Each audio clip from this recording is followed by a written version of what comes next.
Every gardener has stood over their compost bin, kinda wondering why that pizza box from 3 months ago still looks brand new, while yesterday's banana peel has mysteriously vanished. The reality is that your compost pile is running two completely different races, and honestly, understanding which materials cross the finish line first could revolutionize how you approach soil building forever. Composting isn't just about throwing organic matter into a pile and hoping for the best. The decomposition process, well, it follows strict rules governed by carbon to nitrogen ratios, moisture levels, and oxygen flow. These three factors determine whether your pile transforms into black gold in weeks or just sits there mocking you for months. Kitchen scraps and cardboard represent opposite ends of the composting spectrum. Fruit peels, vegetable trimmings, and coffee grounds pack serious nitrogen punch, acting like rocket fuel for hungry microbes. Cardboard, however, is almost pure carbon, a dense, fibrous material that requires significant nitrogen investment from microorganisms to break down its cellulose structure. To settle this debate once and for all, a controlled experiment using identical 3-foot by 3-foot piles revealed shocking differences in decomposition speed. Both piles received equal treatment, the same amount of water, 2 gallons per cubic foot, identical turning schedules every 10 days, and a starter layer of finished compost to jumpstart microbial activity. The kitchen scrap pile contained banana peels, carrot tops, lettuce leaves, eggshells, and coffee grounds, typical household organic waste that most gardeners generate daily. The cardboard pile featured shredded boxes and packaging, moistened to feel like a wrung-out sponge. Within 7 days, the kitchen scrap pile was already declaring victory. Temperatures soared past 140 degrees Fahrenheit, creating the perfect hot composting environment where beneficial microbes thrive and harmful pathogens get eliminated. The pile was practically humming with biological activity. Meanwhile, the cardboard pile remained disappointingly cool at 85 degrees. The shredded pieces showed minimal signs of breakdown, with most fibers still clearly visible and structurally intact.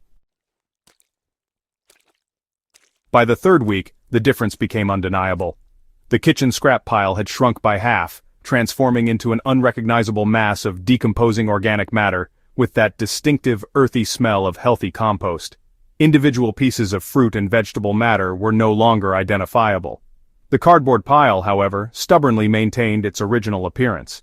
While the pieces had softened slightly, they showed little evidence of serious decomposition, particularly in areas where moisture distribution remained uneven.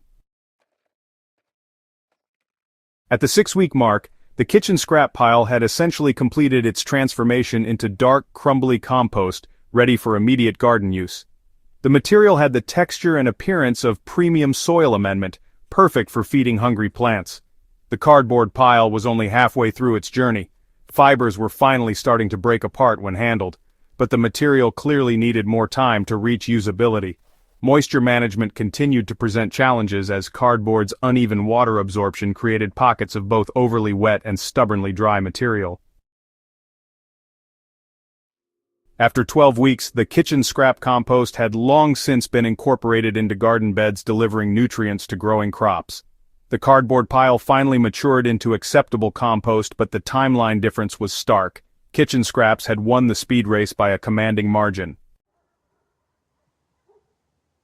Before dismissing cardboard as composting deadweight, consider its crucial structural role. When kitchen scraps decompose rapidly, they often collapse into wet, compacted layers that block essential airflow.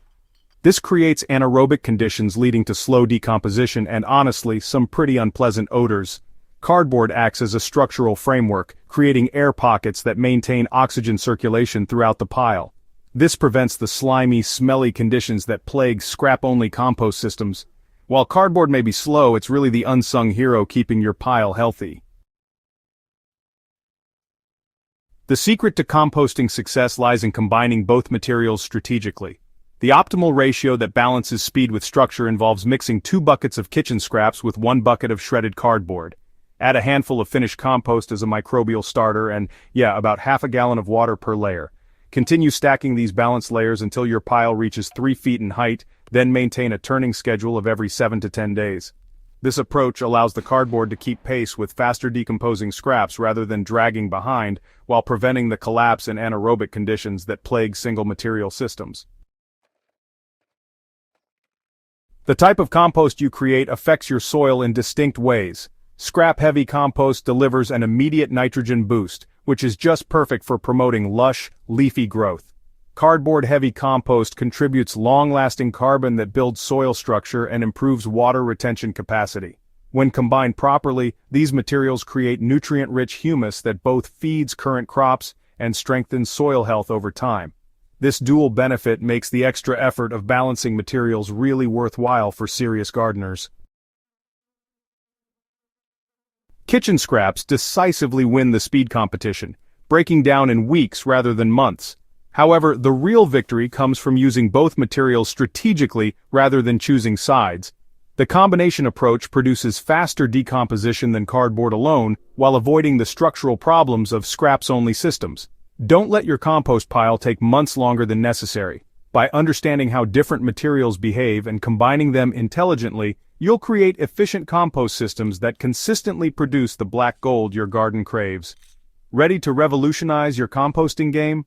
Subscribe to Crop Corner for more soil building experiments, and share this guide with fellow gardeners who are tired of waiting forever for usable compost. Together, we'll turn composting frustration into gardening success, one perfectly balanced pile at a time.